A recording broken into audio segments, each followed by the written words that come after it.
Meditations for every day in the year by Bishop Richard Challoner. Second Sunday after Easter, on a lively faith.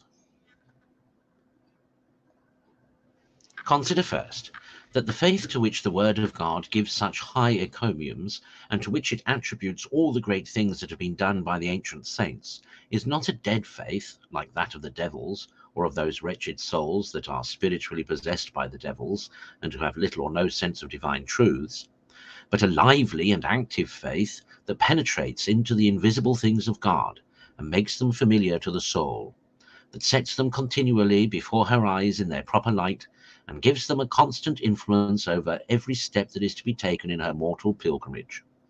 Such a faith as this is the source of all good to the soul. It keeps her in the remembrance and presence of God. It teaches her to watch diligently and to pray fervently. It encourages her to hope and to love. It gives her a horror for sin.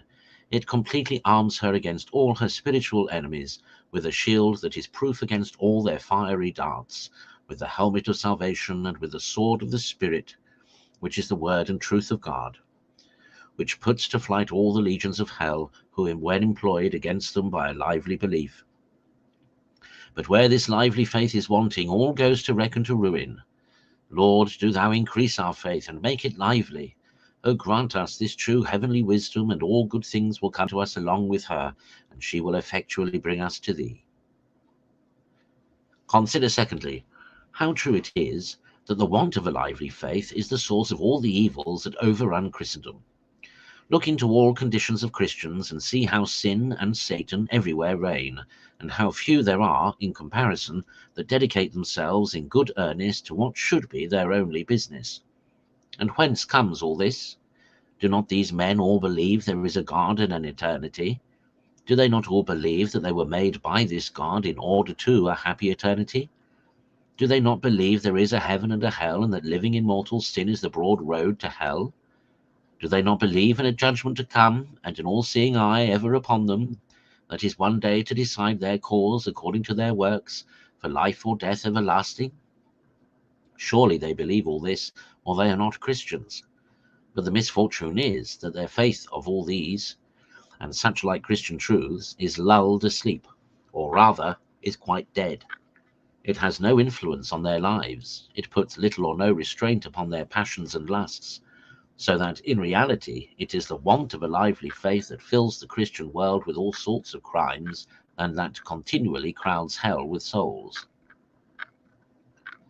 Consider thirdly, that the Christian must come at this lively faith by desiring, seeking, and heartily praying for it.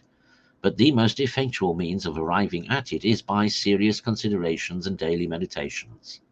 The great Christian truths relating to God and eternity are very moving when they are duly weighed and considered, but they make little or no impression upon worldlings who live in a perpetual forgetfulness of them.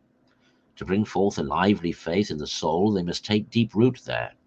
But how shall they take deep root if they are not suffered to sink deep into the soul by consideration? Hence the great difference between the good and the bad Christian, the saint and the sinner, is that the one thinks and the other does not think. The one keeps his faith alive by frequently meditating on divine truths. The other's faith is dead, and his whole soul is laid waste with utter desolation, because he seldom or never thinks in his heart. Conclude to labor for the acquiring and maintaining this lively faith by praying well and living well, but more especially by thinking well.